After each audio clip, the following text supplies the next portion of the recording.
If you're not being defined by a vision of the future, then you're left with the old memories of the past and you will be predictable in your life.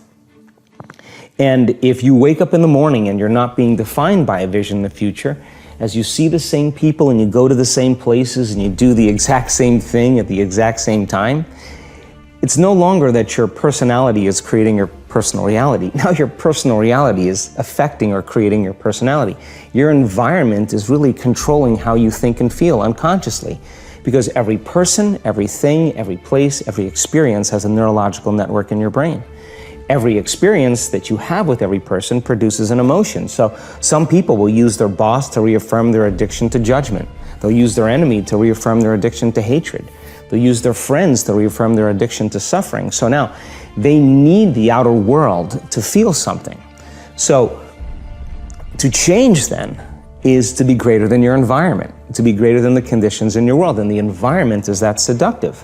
So then why is meditation the tool? Well, let's sit down, let's close our eyes. Let's disconnect from your outer environment. So if you're seeing less things, there's less stimulation going to your brain.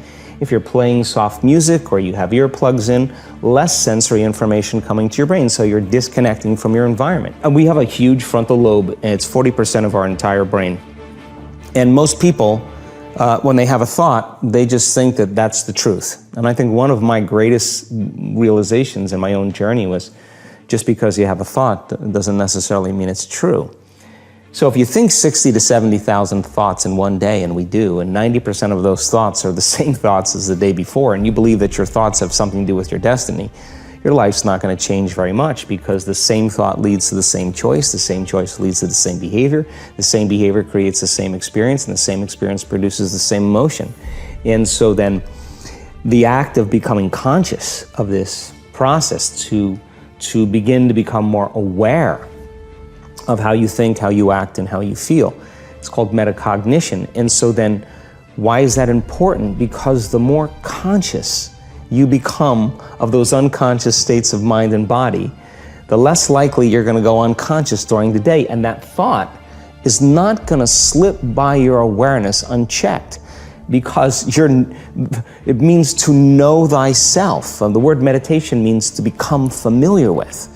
So as you become familiar with the thoughts, the behaviors, and the emotions of the old self, you're retiring that old self. As you fire and wire new thoughts and condition the body into a new emotional state, if you do that enough times, it'll begin to become familiar to you. So it's so important, just like a garden.